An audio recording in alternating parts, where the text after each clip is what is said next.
There was no calling off this protest. Taxi and limousine drivers formed a huge blockade at Montreal's Trudeau International Airport this morning.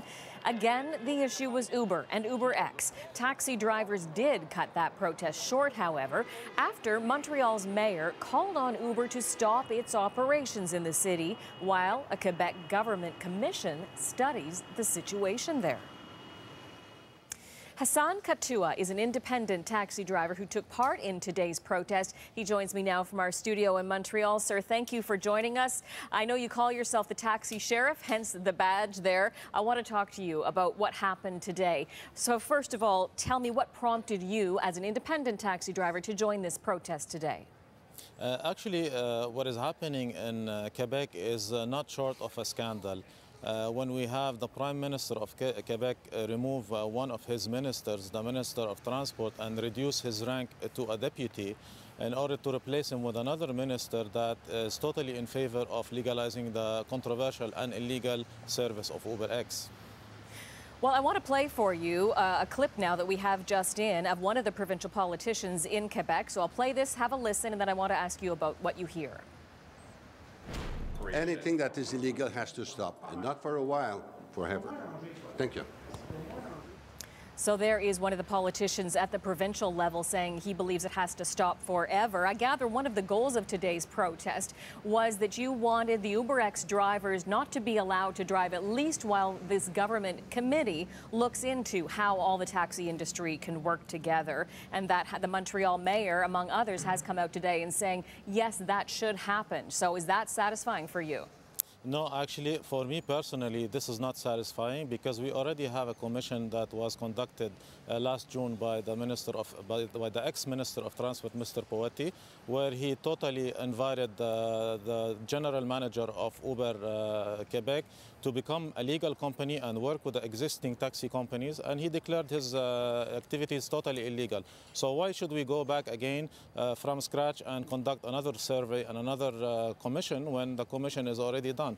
The only explanation that I have in my mind is that the new minister of transport, he is going to pass his agenda of legalizing the UberX service. All right, well, Hassan, while we wait to see what the committee comes up with and how it all plays out at the political level, I want to hear more about your personal story. You are an independent taxi driver. I gather you once drove for Uber. Tell me about your story in terms of what you had to go through to get a license. What kind of money are we talking about here? Yes, I bought my permit in 2003. I paid $160,000 on it. I mortgaged $100,000 at 12 or 13% interest rate.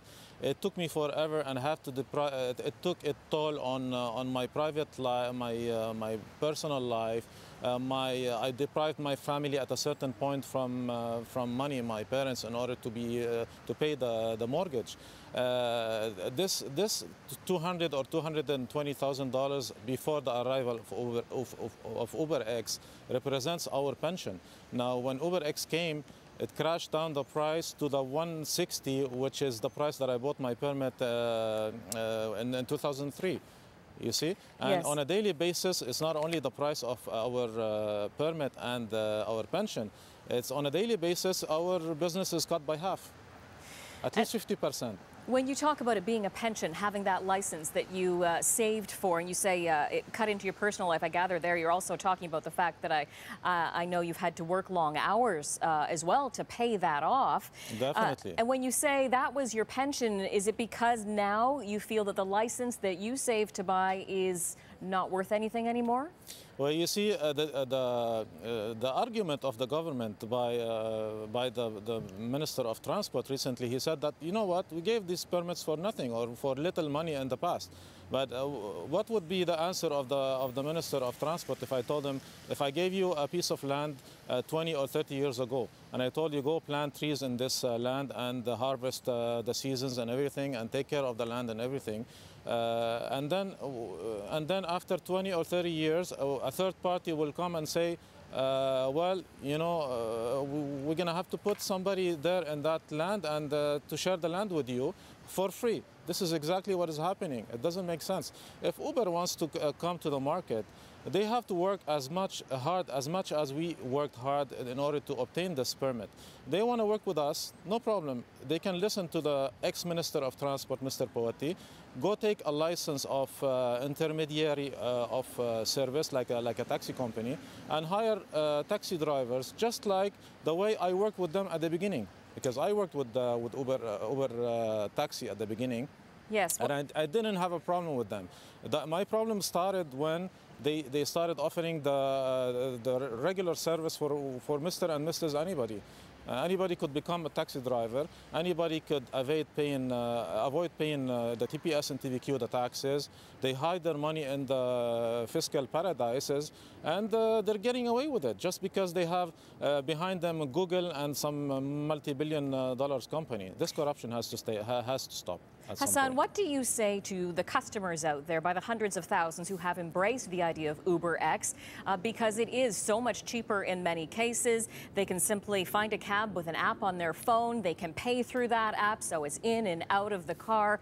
Many features that people say they like, even they say they find it more secure because they can see the route that their taxi will be taking. They can send that to friends, and friends could even follow them on that route. So what do you say to customers who say, sorry, but this is cheaper and I feel it's better and that's the way I want to go? No, the only reason why customers are opting to use the UberX service is the price.